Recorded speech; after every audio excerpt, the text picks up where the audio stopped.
I keep hearing footsteps on the stairs and walking around overhead.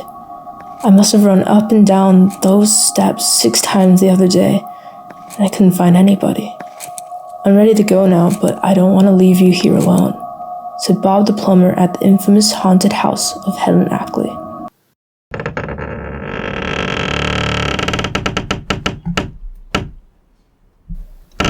Hello and welcome back to Briefcase Law, where we unpack the legal world one case at a time. Jeffrey Stambovsky, an out-of-town buyer, is house hunting in New York and happens across a charming old Victorian home overlooking the Hudson River. It was perfect. You've probably guessed it by now. Yeah, it's the same haunted house. The one everyone in town talks about. The very one featured in newspapers, magazines, and even Reader's Digest. Helen has been telling ghost stories, like the one you heard in the introduction. Jeffrey heard about poltergeists, slamming doors, phantom footsteps, and even ghosts leaving gifts for children. And he is positively spooked. I don't blame him. He turns to suing to revoke the sale and reclaim his deposit. Jeffrey claims he never would have bought the house had he known its haunted reputation, which he believes damages its value and resale potential. The trial court dismisses his claim, citing the doctrine of caveat emptor, Latin for let the buyer be aware. This doctrine is foundational in property law, placing the burden on buyers to thoroughly inspect a property before purchase, essentially placing the responsibility on the buyer. However, Jeffrey appeals, arguing that no reasonable inspection could have revealed the house's supernatural reputation.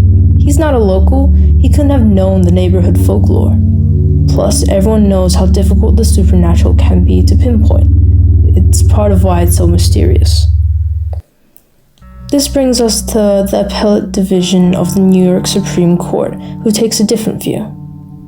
They acknowledge that under caveat emptor, sellers generally have no duty to disclose non-physical defects, unless they actively conceal them or make misinterpretations such as false statements or misleading information.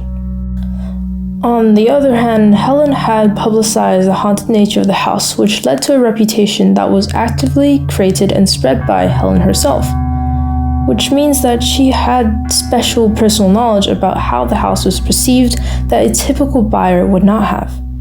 Additionally, in most real estate transactions in New York, buyers are expected to do their homework.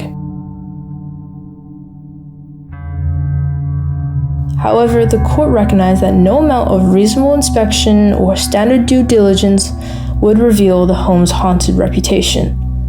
The buyer was out of town and could not have known the local folklore or media coverage unless Helen told him directly. The court described this as a latent or hidden defect. Nothing physical like a leaky roof, but rather a reputational stigma that could significantly impact the property's value and resale potential. Therefore, as Helen actively fostered the haunted reputation, and because this information was not reasonably discovered by Jeffrey, the court decided it would be unfair to hold him accountable to the contract under the usual rule, thereby allowing him to rescind the contract and provide him with equitable relief, a remedy granted by courts based on fairness when strict legal rules would cause injustice.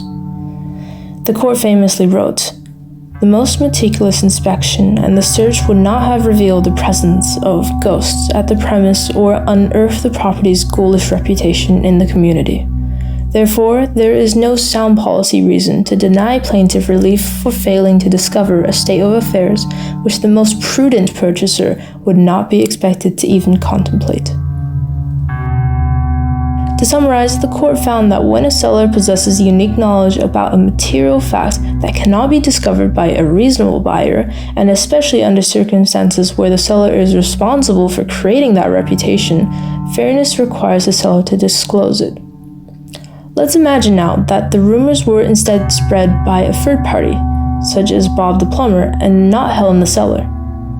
Under this situation, several legal differences would arise.